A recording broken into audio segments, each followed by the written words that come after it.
Good morning everyone. Welcome to VD podcast. આ જર્નીમાં આપણે જીવનને લગતા અલગ અલગ વિષયો પર વાત કરીશું. તો let us start with this fresh morning. તો આજનો વિષય છે કે સોશિયલ મીડિયાની એક ઇન્ડિવિજ્યુઅલ અને સમાજ ઉપર થતી અસરો વિશે વાત કરીશું. આપણી સાથે છે વિજય પટેલ. તમારા શું અભિપ્રાય છે એના વિશે? સોશિયલ મીડિયાથી ખરેખર તો જે ફાયદાકારક અત્યારે હાલના સમયમાં થયા છે એમાંથી પહેલું તો આપણા પરિવારને એક થયા કે જે અલગ અલગ જગ્યા પર હતા, અલગ અલગ દેશમાં હતા, તે એક પરિવાર એક સાથે જોડાઈ શકે છે.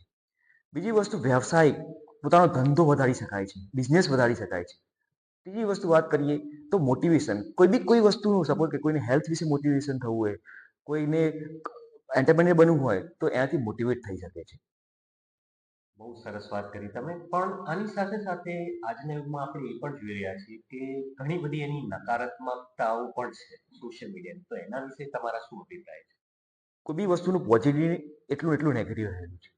એમાં નકારાત્મક વાત કરીએ તો સૌથી પહેલું જે હાલ ફ્રોડ થઈ રહ્યું છે સોશિયલ મીડિયા થકી, જાતીય સતામણી, ઓનલાઈન વિડીયો ચેટિંગથી જે પરિવાર બરબાદ થયા એની વાત થઈ શકે છે. નાના બાળકો, ભૂલકાઓ કે જે સતતના સતત વિડીયો જોઈને પોતાનો સમય બરબાદ કરી રહ્યા છે. પછી જે સૌથી ખતરનાક વાત, માનસિક રીતે ડિપ્રેશન થતા જઈએ કે જે આપણે સવારે ઉઠીએ ત્યારે સોશિયલ મીડિયામાં પહેલી જ વસ્તુ કોઈ વ્યક્તિનો ફોટો જોઈ, એ ફરવા ગયો હોય, એની કંઈક નવી ગાડી લાયા હોય, એ જોઈને આપણે મગજમાં એક બેકગ્રાઉન્ડમાં એક વિચાર આવતો હોય છે, ઈર્ષ્યા.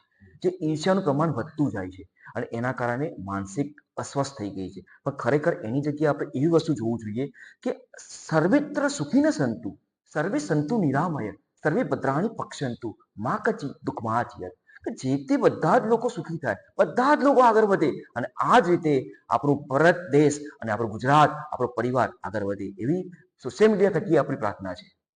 ખૂબ જ સરસ વાત કરી. તો આજના દિવસ માટે આટલું જ. ફરી મળીશું બીજા નવા પોડકાસ્ટ. Thank you.